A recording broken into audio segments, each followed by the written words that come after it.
Hi, I'm Resham Arden, and this is the Now I Know podcast, where we educate our audience on wellbeing topics and break the stigmas and taboos in today's society. Today's conversation is called Now I Know, about queer confessions of a drag artist. With me today is Vudejai. Welcome. Hello. I am Vudejai. Hi, Resh. Did I say it correctly? Oh, yeah, don't worry. No one can say my name in drag or out of drag. I'm just keeping it consistent. So please introduce yourself to the audience. Who is Vudejai? Hello. I'm Vudejai. Ignore the stubble. I couldn't be bothered to shave, so I'll be a stubbly queen today. It's fine. So I'm a drag artist from West London. I've recently just updated my little Instagram bio to fully qualified moron with honours. If you can't laugh at yourself, then you've already lost it. I'm a live singer, a bit of comedy.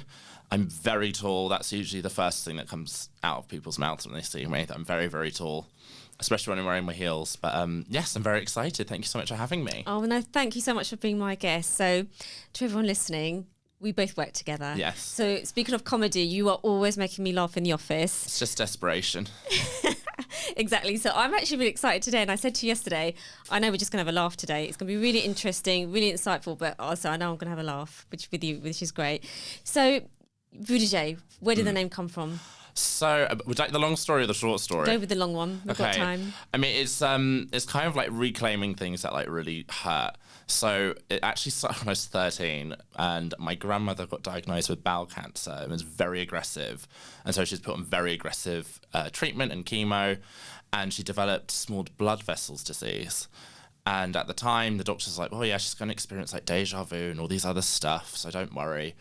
And so she would say, "Oh, I've got terrible Vudejai today."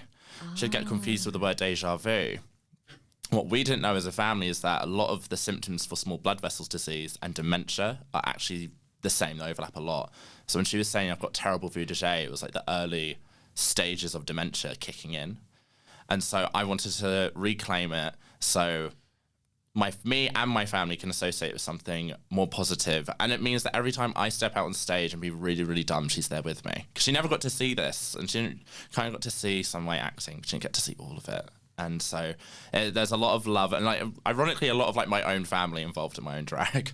Some of it, not all of it. Some of it's, as you've seen, some of it's quite risque. Yeah, that's such a lovely meaning to the name, isn't it?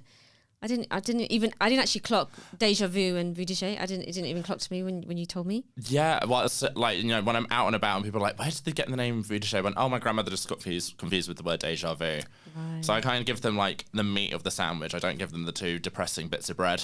Oh, that was lovely. It's really nice. And like you say, she's with you every time you're performing. Yeah. I know that like she'd love this makeup and this sort of hair. And then, obviously I do like sort of like 50s, 60s, and I pair it with like leather and skulls, and I don't know what it is. It's my thing. Yeah. So when did you decide I want to be a drag artist?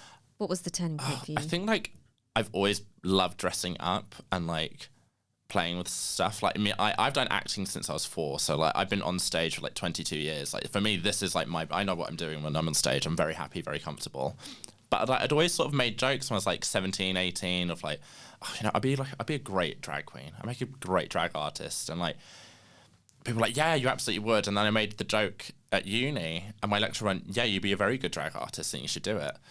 And so I finished my performing arts degree, and I was like, right, March of 2020 is when I'm going to start doing drag. And of course, everyone knows what happened there. I did not start doing drag. We all had lockdown. I was not going to go anywhere near a stage. No one could. Wow. So it's a delayed start. And so like I'm really trying to like make up for lost time in my own mind.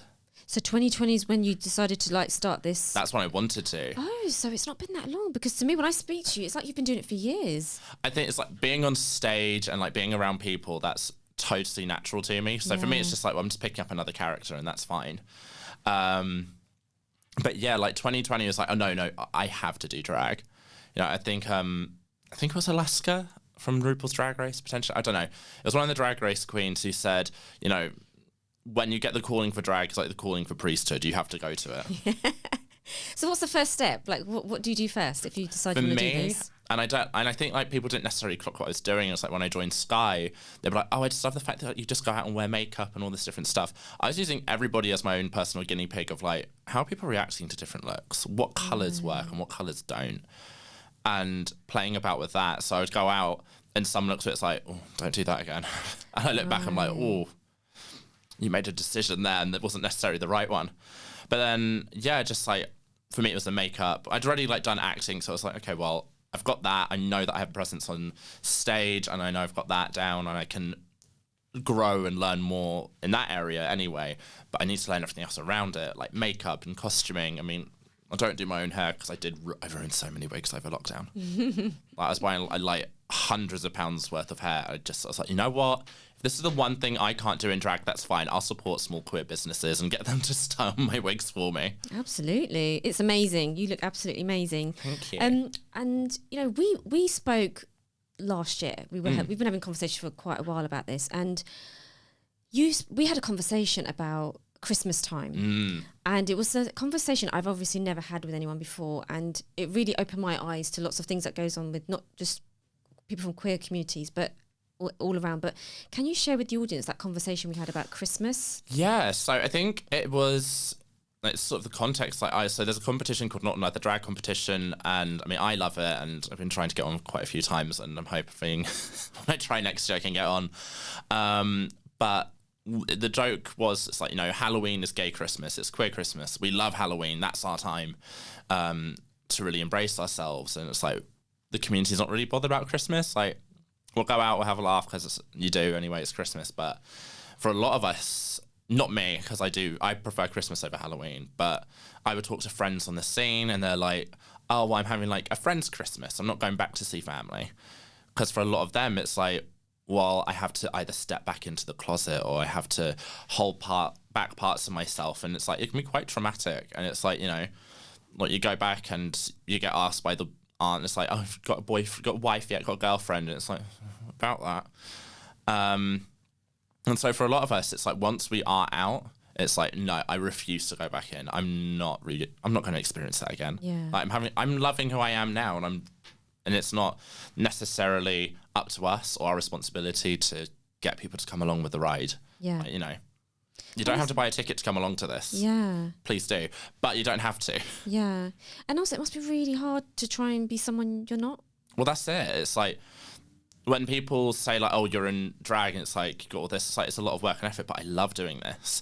For me, it was more exhausting having to try and what I would interpret as like a cis person and like, oh, well, this is how you are through my lens. Yeah. And I don't think people necessarily understood or clocked onto that. Yeah. And a lot of queer people do that before. It's like you see photos before we were out and then while we're out. And one of the big things is joy, like true joy. Wow. It takes me back to, and I'd love you to share it with the audience, like your journey of, you know, what was going through your mind before you came out to your family, and how old were you when you were going through this? So I was aware of who I was when I was like very young. I kind of was like, it's always like, you're different. Okay. It's never you're gay. It's like, they're different. And I was always aware of it. And then at 13, I realized like, oh, I don't think I'm straight. And you know, my family let me do my own thing. And like, when I look back now, it's like, you know, I'd go, oh, is that a pink tiara? And like, you know, it's like, I love all the houses in Brighton because they're pink. I really should have like, it wasn't really a coming out for me. It was kind of like just confirming to everyone. It's like, yeah, you're fine. Okay. Yeah. But yeah, I came out at 17. And my mum had always said to me, if you can't say something, write it down. Yeah. And so I wrote her a letter, and then I messaged a friend, do you want to go out shopping? Like, do you want to do a lunch? And so I went shopping, and like we were there for about an hour and a half, went and grabbed food. I went, oh, so I wrote my mum a letter telling her I'm gay, and my friend was like, wait, what? Like, we've been out for hours and you haven't led with that. Yeah. And I went and bought my mum a coming out present. Oh, wow. Rather than the other way round. But like, she's given me like jewelry that she doesn't wear anymore. She's like, oh no, like you can have it, and like stuff like that. And she's got a load of like old like theatrical jewelry. She's like, I'll show you it, see if you see anything that you like. Oh, so you've had a really positive experience, and that's not everyone's experience. What was in the letter? Oh my God, I can't even remember. Yeah. Like I don't remember it. because I just wrote it down, because what I have to do is I kind of have to like trick my brain, almost like go like, oh, look over there, and then quickly do what I have to do. Yeah. And then my brain's like, wait, what? Okay. Because otherwise I won't do it. And so basically your mum was just like, I knew it. You just confirmed it. My mum had said to me, I always knew you were either going to be gay or a priest. Interesting. I was very religious as a child. And so the joke I now take on stage is like, you know, my mum said to me, I always knew you were going to be gay or a priest. So I turn around and go, so no matter what, I was always going to end up on my knees. Oh, God. Oh, God. But you know what? You know, you've had this positive experience and I think it's brilliant. And I see in you, there's so much confidence and like, no, you know, you're not apologizing for anything. And like you say, people need to come on the ride whilst you keep explaining it. And I love that. But you must have, you know, people in your community who haven't had that. So from a well-being point of view, it must really take a toll on them. Oh my God. Yeah, definitely. You know, I mean, you mentioned confidence, hard fought, hard won. People at school were like so surprised. It's like, oh wow, you love to act, like you're so quiet, and like you see me walking around, and people go, oh, you're very tall. I used to walk around like shoulders like that, try and make myself smaller because I didn't want to be seen.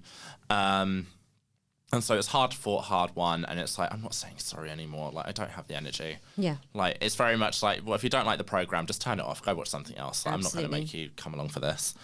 But I guess for people in my own community, I've recently, like, I know people who've cut off family because they just say, like, I can't, like, you're just keep pulling me down to what you think I should be. And that's not okay because I know what I want to be and I know who I am and what makes me happy. Yeah.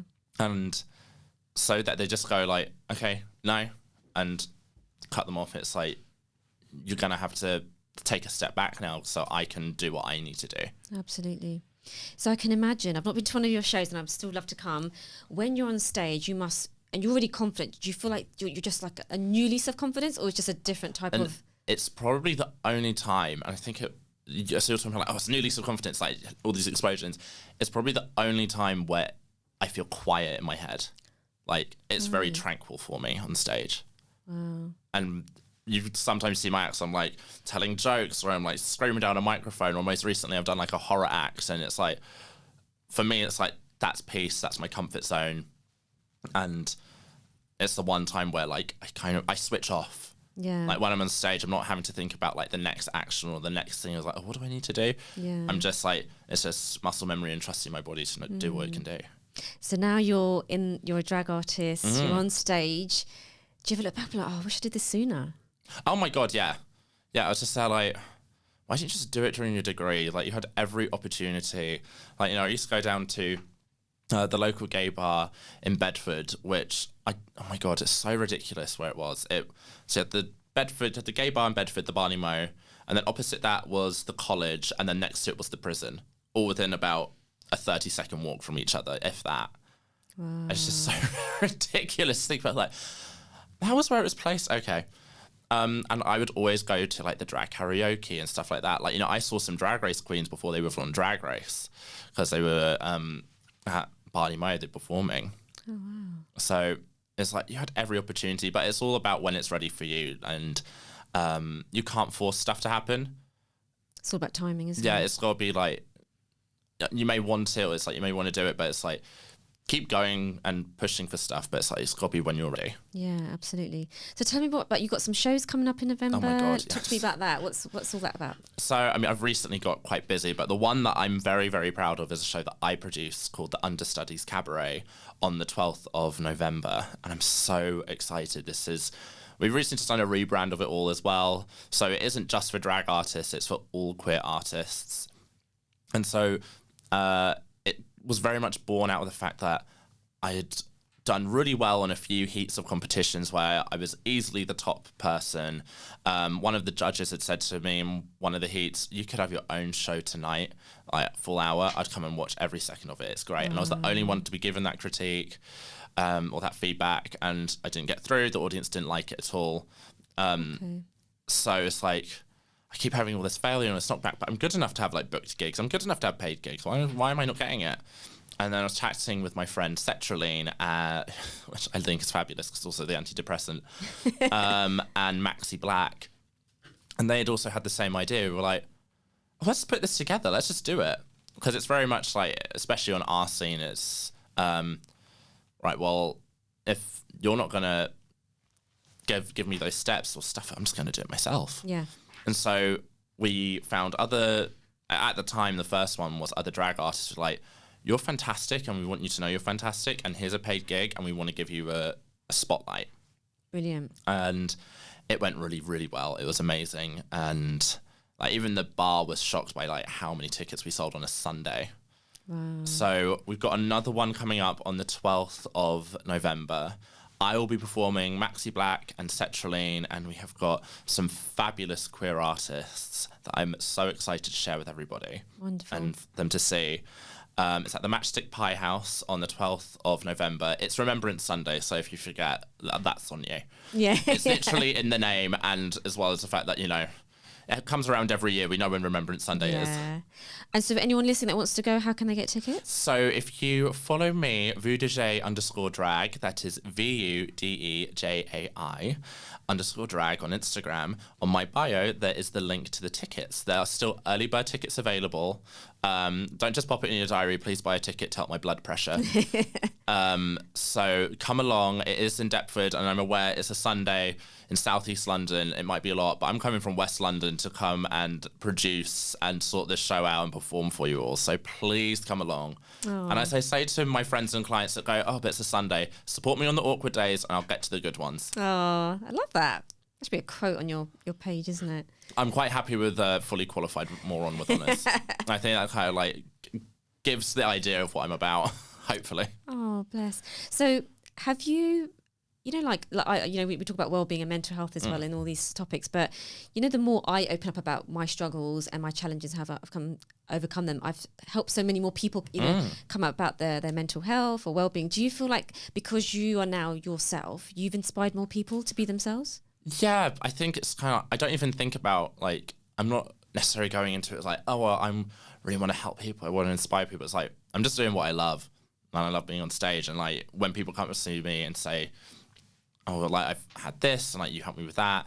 I recently had my aunt where she messaged me and she was like, oh, I've shown my friend's kids like you in drag because they don't understand why boys can't wear makeup but girls can. Like, they don't really get it. And like, no, you're helping people without even realizing it. Yeah. And it's like, that's just a fabulous added benefit. Absolutely. And it's like, I don't mean to do that. I'm just grabbing a microphone, singing some 1920s jazz in full leather and just having a camp time. Yeah. So I don't mean to necessarily to help people that way. And it's like, oh, wow, that's really, really nice. Yeah. And it reminds me to keep doing it if this is what I'm getting out of it. And talking about, you're probably meeting people or inspiring people that you're not going to meet. They're going to hear your story for somebody else. That's one thing I love about the podcast is it's gone global. You're probably going to inspire someone or help someone in another country that you'll never meet. Yeah. So using people's platforms to share your stories is so important for you as well and what you're doing. So I really appreciate you coming on as a guest. I know we've been so doing excited. No, it's brilliant. And that's the thing I really love. It's like, whether you're from a queer community or ethnic minority or someone with mental health issues, the more we share our stories and our challenges and how we can help so many people, which is why I really want this podcast to be able to help somebody. If one person has taken something away from today, that's brilliant, Yeah, I think with the current world climate of it's so divisive and everybody seems to be at everybody's throats. And I think this podcast definitely, it reminds everyone, I'm a drag artist who's in plastic hair, pounds of makeup, and a leather jacket. It's ridiculous. But there's more similarities with me and everyone else who's been on the podcast and anybody who listens than there are differences. Yeah. And I think that's important. Because, that's the main thing why Vudejai was born out of love, and that's what I try to share. Yeah. And just, it is an honour and a privilege to be able to entertain people, to make them laugh and to smile and for them to enjoy your acts. It's an honour and a privilege. Definitely. Not everybody gets to do it. So what do the rest of your family say? Especially because how you've tied the name with your gran. So my granddad saw photos of me and loved it and saw videos. And then there was an advert for RuPaul's Drag Race on TV and RuPaul himself was on there. And my grandfather went, Vudejai does it better. I'm like, thank you, that's hilarious, but I really don't. As they also have a glam team and designer stuff made for them, and they are Yeah. very much up there. And one day, you never know. no, if everyone comes to the 12th of November. Yeah. 12th of November, guys. At the Matchstick Pie House in Deptford. I know you're talking about RuPaul, but where do you see yourself? Because you're not going to be doing this job you are for long. Where do you see Vudejai in 5 years' time? Oh my God. Well, thank you. I caught up on the word not for long. I was like, wow, that's a lot of faith and confidence. Thank you. Oh my God. I can just about keep up with my diary next month, let alone 5 years from now. Yeah. I don't necessarily put hard timelines on everything because I'm very much a believer of, I've definitely grown in a year of drag, and like I have developed massively and got so much better than where I was a year ago. But for some people, it's like, they can do it in 6 months, and like that's great and it's fabulous, but don't compare yourself to others. Don't necessarily put yourself on such a tight and pressurized timeline, because that's when you're not necessarily going to get like the magic and those sort of like gems. Yeah. Because growth is growth, whether it's big or small, and that's important. And don't compare yourself to others. That's something I've definitely had to learn. Where I see somebody who's been doing drag for like half the time I have, I'm like, oh my God, but like they're so much bigger than I am, and they've gone straight into paid gigs, and I'm still having to hustle. But I'm like, it's fine. Yeah. It doesn't mean that you can't get there. It just means that you've got a few extra steps to do, and that's also okay. Absolutely. My last guest, Ekam, she's a bodybuilder, and she said the same. Like, we need to stop comparing ourselves to others. It's just you versus you, and just you want to be a better version of yourself. That's all it is. That's all that I'm trying to do. Yeah. I mean, I think like the next step, or the next like big step that I want is like, right, like if I have regular gigs a week where drag sustains itself and me, great, I'll be happy, and then I can move on to the next one and the next one and the next one. Yeah. I think one goal that I would absolutely love to do, because obviously I've sort of mentioned I sing jazz, and I like jazz is my bread and butter. I've been singing jazz. It was one of the first like music genres I learned how to sing. So I would love to put on like a full jazz show and like some comedy, and just like really entertain people with that. I would love to do that. I'd love to put on like in a theatre, or like even just like a really gorgeous sort of like old school Art Deco bar, something like that. Like I'd love to do that. Yeah, I think that's definitely one of my goals. Like I've got a few, and I think it's just keep working. That's the main thing. Like, all the big artists and celebrities and people that we see, it's like, the one thing that they do is they keep working no matter what. Keep going, isn't it? Yeah. And you're doing what you love, which is even amazing. Despite the lack of sleep. Yeah. Yeah. I remember you and I were in a meeting once with, at work we've got this creators network, and I remember saying to you, I just love your energy, and I was just like, you need to be on like hosting a lot of meetings at work or, platforms, and, your energy is just amazing. And I try to do that with a lot of people that I mentor, is like, where can I give you that space where you can thrive? Because some people want to be on stage, some people don't, they want to be in different environments. And you were talking about the challenges you face, is like when people just expect you to do it without the payment. That's so funny, because it happened literally the other night. Yeah, let's tell the audience about this. So you and other people at that meeting, and my best friend of almost a decade, which is terrifying, who's also a drag artist or a drag jester, Crispin Dip. They like crisps and they like dips, so they put it together. I think it's hilarious and it's so good. Yeah. People said, oh, you two are hilarious, like you two should host this and this, it'd be great. And I was like, yeah, absolutely, but this isn't just like a hobby. This is our art form. This is our lives. We both have degrees in this. I've been doing it since I was a child. Like, no, like there has to be a fee with it. Yeah. And so I'd approached people. I said, look, like people said they wanted us to host. I'd love to do it, but like, can we discuss rates and all this other stuff? Like, I was completely prepared to do it for a flat fee as well. Like, not huge. And they said, oh, thank you so much for volunteering. I was like, volunteering? That's a key word there. It's like, this isn't volunteering. Yeah.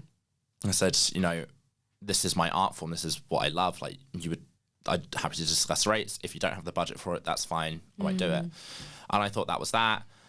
And then a few months later, for just before this big like company meeting and where everybody comes together, Crispin and I got an email again where it's like, oh, we'd love for you guys to like host something, or like, put on a show or take part in the raffle, like anything. And I was like, absolutely not. It's like, we have to be paid. Yeah.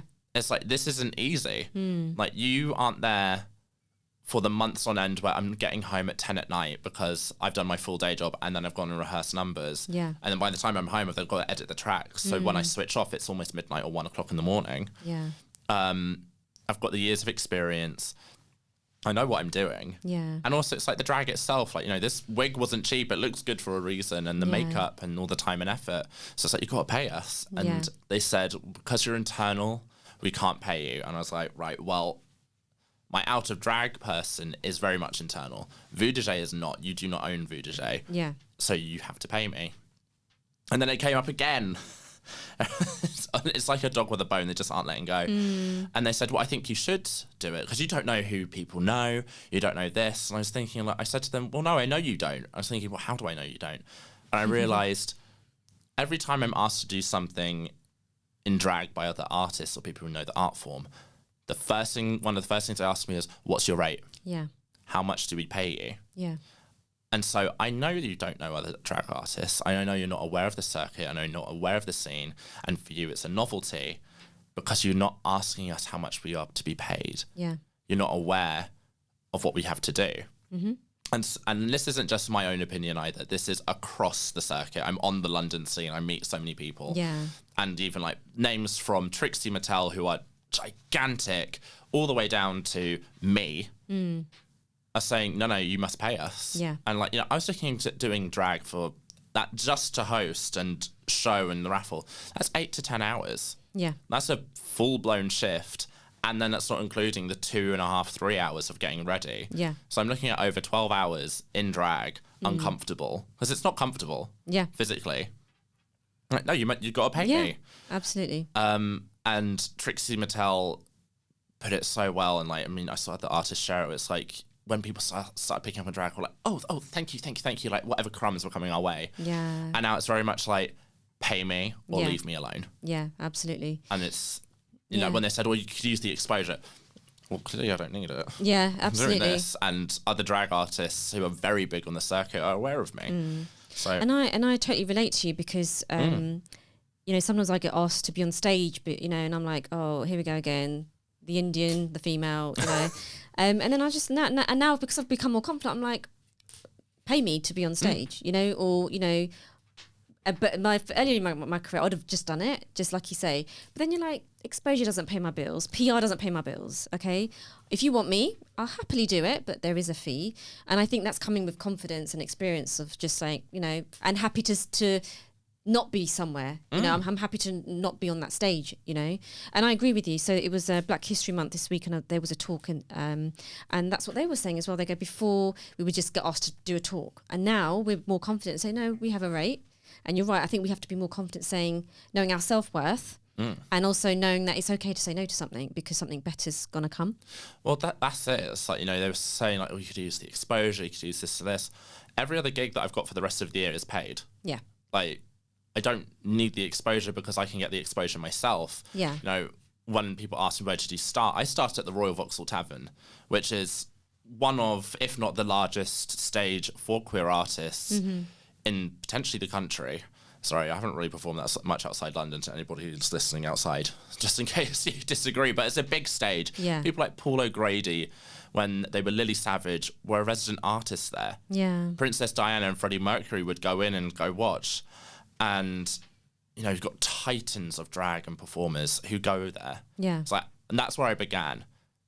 So clearly I've got something here and I know it. It's like, it's one of the things where I'm like, I know I've got something. It's so natural. I don't have to really think about it. So I know I have to stick at it. Yeah. And again, it's like, I know my worth and I know that I should be paid. Yeah. And also, like, if a corporation's coming to me with a begging bowl, I'm like, oh, you are absolutely not it. I know you have budget. Yes. They have budget. Oh, I know. Yeah. Oh, I know how much they paid some speakers to talk half an hour, and it was like more than 10 times my like fee that I was going to give for a full day in drag. Yeah, but I salute you for standing your ground, and these are your values, and that's when things work out for you because you'll attract the things that you are meant to be on. You know, so I salute that. So I think, you know, this conversation has been really eye-opening for me. Like, ever since I've met you, it's just opened my eyes. I talk to my kids about some of the stuff we talk about, just educating them. I feel like they're actually more educated than I am as well because they're more open at that the younger generation as well. So, Vudejai, we have a closing question on this podcast. So, I would like the audience to come away from the podcast and say, now I know about queer confessions of a modern drag artist. With everything you've been through and you're now comfortable being yourself, what would you go back and tell your 17-year-old self? Learn how to style a wig. Like, it's going to save so much money and time in the long run. But also, like, I mean, this hair's great and I'm not mad at it. It's lovely. I'd say don't be afraid. I think that applies to a lot of people. It's not just like my 17-year-old self. I think we're all afraid of, like looking stupid. We have the fear of looking stupid and we're all terrified. It's like, oh my God, am I going to be embarrassed? Oh, I'm going to look ridiculous. It's like, go for it. You don't know what it could be. And actually, what we love, especially on the London circuit, we're like, make the act dumb. Make it stupid. That's what we want to see. So don't be afraid to look stupid. Try everything. And don't be worried about your height. You can get heels anywhere. Yeah, I mean, like, I'm 6'5" in flats, and then people want to say, you're too tall already. I'm like, no, I'm going to get double platforms. Yeah. So I'm going to add another 6 inches to this. Absolutely. Just be you. Exactly. Just be you. Do you know, it's really interesting you say that, because the common theme I've had this whole week is people just going, yeah, I used to try and fit in, and now I'm older, I just don't care. And I love that whole not really caring. Well, you know, I think everyone needs to remember that they are a luxury brand because there's only one of you. Yeah. So remember that. And actually, you know what? There's an artist, Virgin X, who says, remember your value, because if you do something for free, people will then think you are free. So remember your value. Takeaway. Thank you, Virgin X. But you know, there's a lady called Colette. She does it's called Brand by Me, and she talks about your values. And I did a workshop with her last year. And since she sort of has helped me build my values, it really helps you just stay grounded and like, this is me. And then everything else just doesn't matter.